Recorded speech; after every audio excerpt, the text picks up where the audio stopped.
The Secret Diary of Cameron Baum. Wednesday.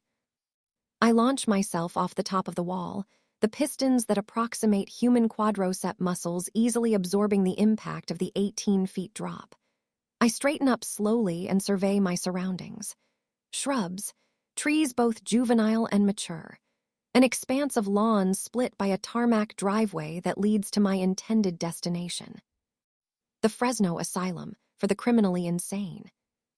Here be loonies. And a leaner Ryan. I walk purposefully up the driveway. It is the middle of the night, so all is dark and quiet. A small parking lot adjacent to the main building is occupied by just a few vehicles. The night shift. One of the vehicles has its interior light on. A woman is checking her makeup in the rearview mirror. She is wearing a guard's uniform. Excellent. Oh, you startled me, she exclaims as I appear alongside. Are you here for visiting hours, sugar? Sorry, you'll have to come back later. Or do I mean earlier? She chuckles at this witticism. I tilt my head slightly and smile. That's a nice uniform. The guard's name is Monique. It says so on her security swipe card. Monique doesn't appreciate being stripped down to her bra and panties, bound and gagged and stuffed in the trunk of her Ford Taurus. She gazes reproachfully up at me as I slam the trunk closed. She is more fortunate than she knows. In the past, I would have snapped her neck and simply taken what I wanted. John's influence has mellowed me. Monique has the same size feet as me, so her shoes are a perfect fit. Not so the uniform. It is so roomy I am practically swimming in it. Why do all the women I meet have bigger boobs than me? I blame Allison Young. No milkers on her. The vast doors of the asylum open to a swipe of the card. Inside and to the right is a reception desk manned by another female guard who is chatting on the phone. She doesn't look up as I enter. Good. She would likely recognize I am not her colleague. Apart from anything else, I'm not black. I turn left to be confronted by steel bars. Another swipe of the card and these open and clang shut behind me. I am locked inside with the loonies. How frightening. For them. The cells extend both sides of a long, wide corridor. The occupants' names are neatly inscribed on the metal doors. I find ERYAN next to LLOHAN. Poor Lynn's, she never learns. The door yields to my touch. Inside is dark. It's the middle of night after all. I locate the light switch. The cell is different than others I have seen. There is a table, shelves laden with books and posters on the walls of a dark-haired boy who doesn't seem to possess a shirt. It could almost be a teenager's bedroom. The only giveaway it is a cell, the high window with bars across. Mad Ellie sleeps in a side cot. She is altered from my last memories of her. The hair is shorter, and she lacks the usual coal eye makeup and black nail varnish.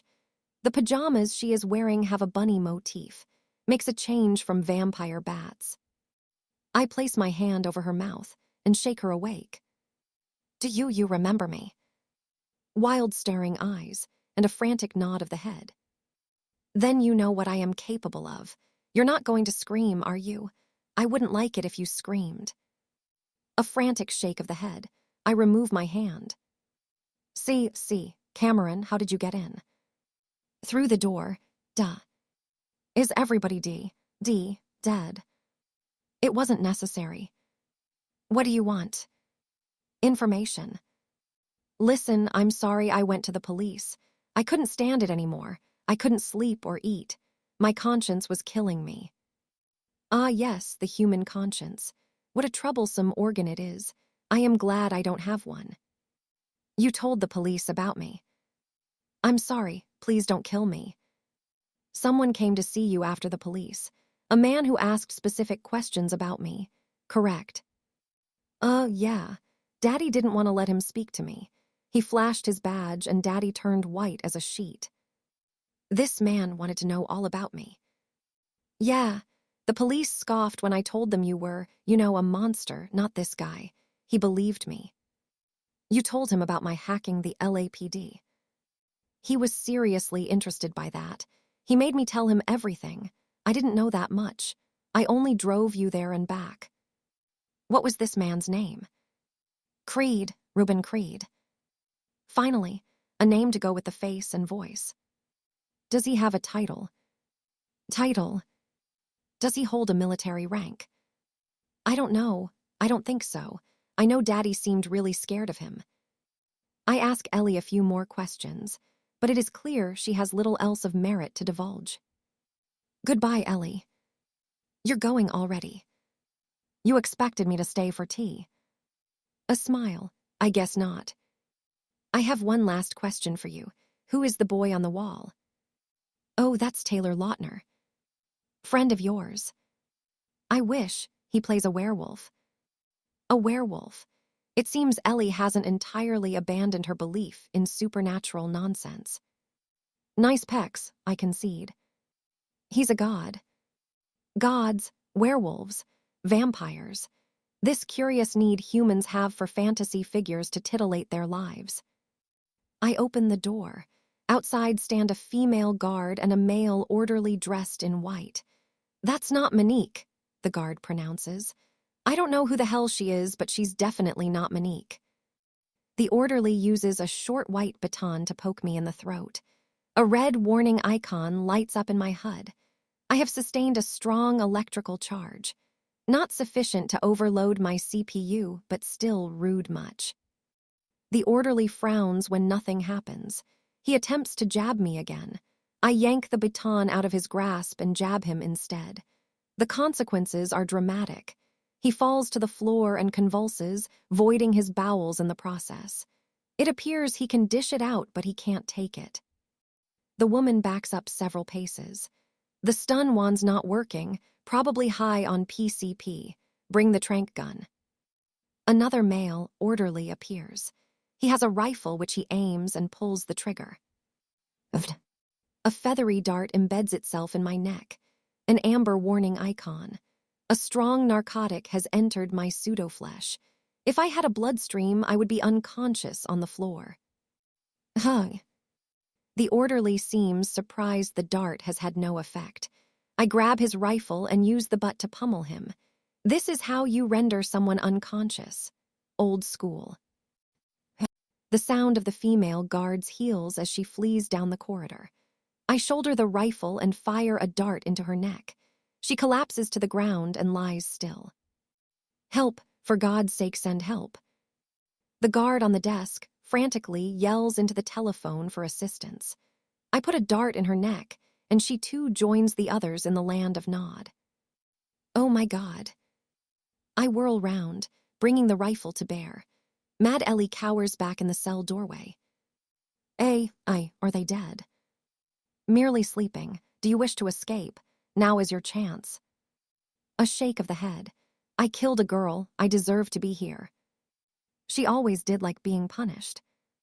I hear the first police sirens as I pass Monique's Taurus.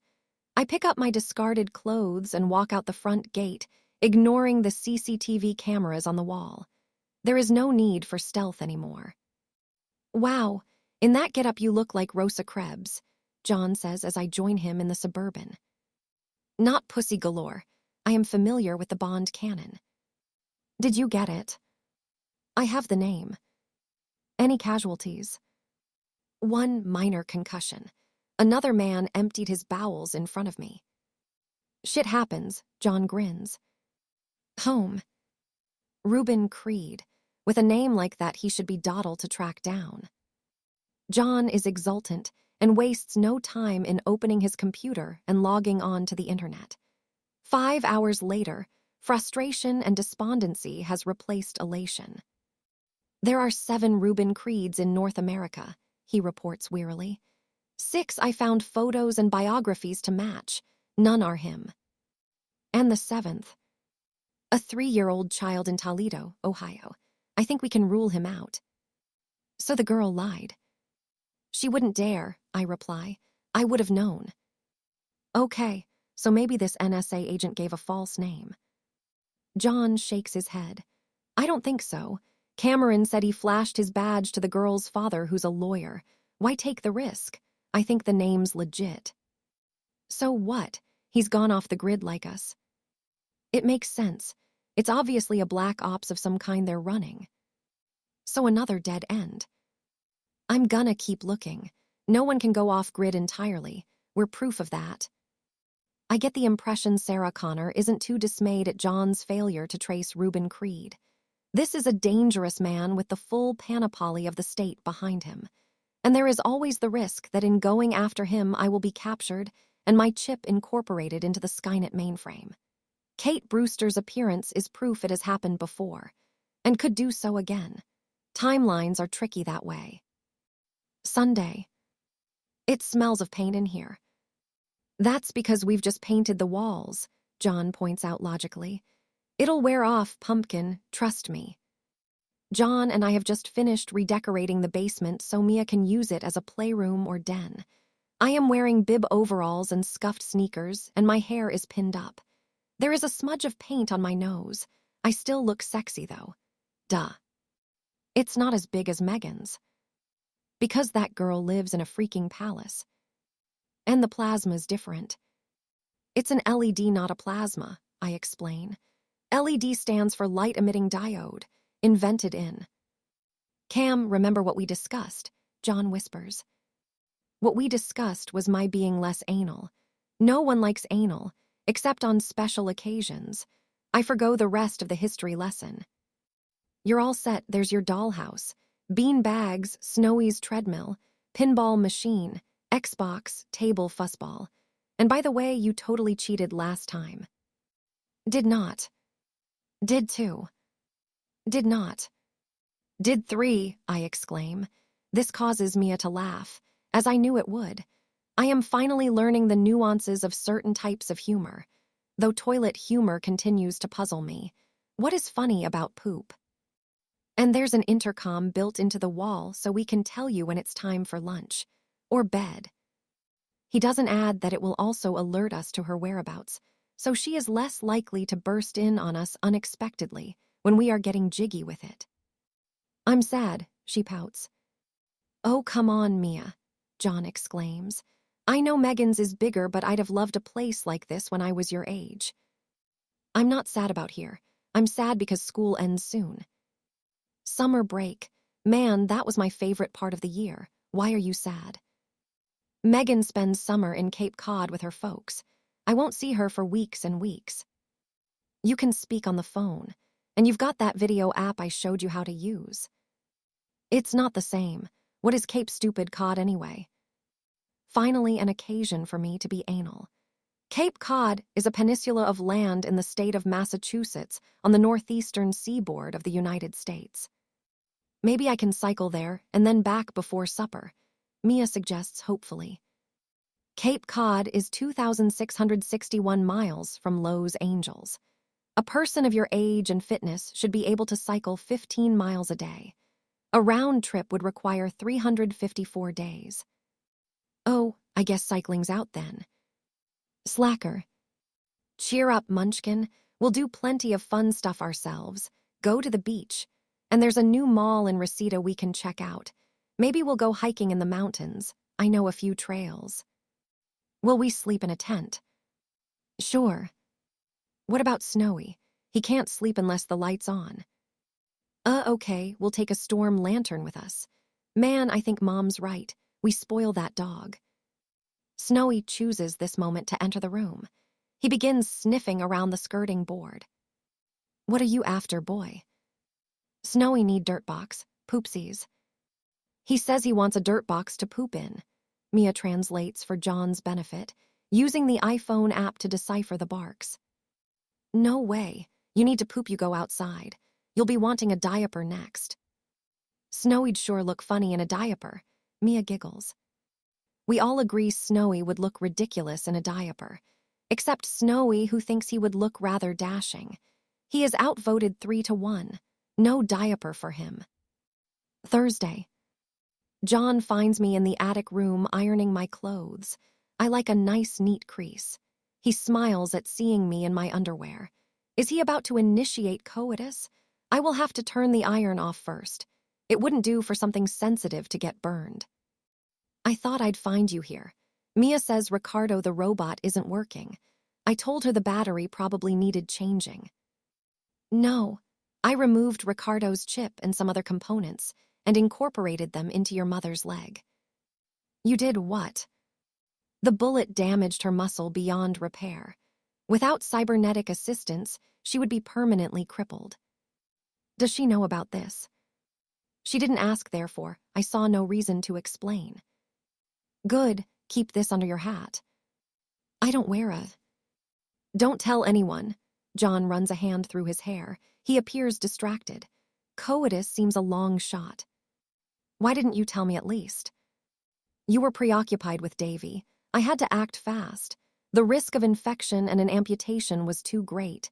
Did I do something wrong? Yes, no, I don't know. Will she notice what you've done? She should experience increased levels of strength and stamina, since Ricardo's chip will regulate the onset of lactic acid buildup, a prime cause of muscle fatigue. Cliffed version, she'll run faster for longer. Correct. Physical performance should be enhanced by approximately 30%. 30%? Oh man, she's bound to notice that. Maybe she won't. And pigs might fly. This seems unlikely. These porcine creatures aren't noted for their aerodynamic qualities.